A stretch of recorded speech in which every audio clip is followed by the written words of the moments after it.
কম খৰচত ঘৰতে হাঁহ কুকুৰাৰ পোৱালি জগোৱা যন্ত্ৰ উদ্ভাৱনেৰে চৰ্চাত পশু চিকিৎসক ডাক্তৰ অম্বিকা ডেকা।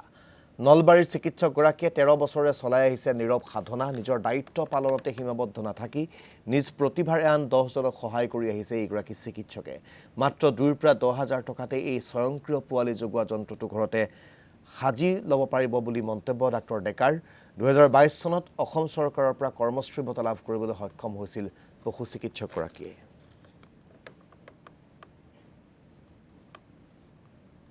নমস্কাৰ, মোৰ নাম ডক্টৰ অম্বিকা ডেকা।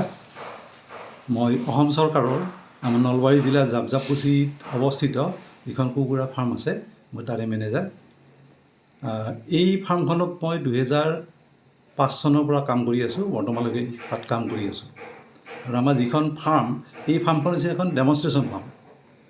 এই ফাৰ্মখনত আমাৰ যিখিনি ফাৰ্মাৰ আছে, যিখিনি মানুহ আছে, সেইখিনিয়ে আমাৰ তাতে হাঁহ নাই, আমাৰ কুকুৰা আছে বিভিন্ন ধৰণৰ। এই কুকুৰাবিলাক চাই কেনেকৈ ফাৰ্ম কৰে, ফাৰ্মৰ ছিষ্টেমবিলাক চাই আৰু মোৰ লগত আলোচনা কৰে।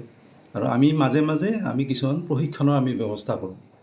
আমি ফাৰ্মৰ পৰাও কৰোঁ, আমাৰ বিভাগতো কিছুমান এই প্ৰশিক্ষণ হয়। তাৰ উপৰি আমাৰ এই RCT, তাৰপিছত এই KVK, এইবিলাকৰ যোগেদিও কিছুমান হাঁহ কুকুৰা এইবিলাকৰ প্ৰশিক্ষণ হয় আৰু সেইবিলাকৰ আমি প্ৰশিক্ষণ প্ৰদান কৰোঁ।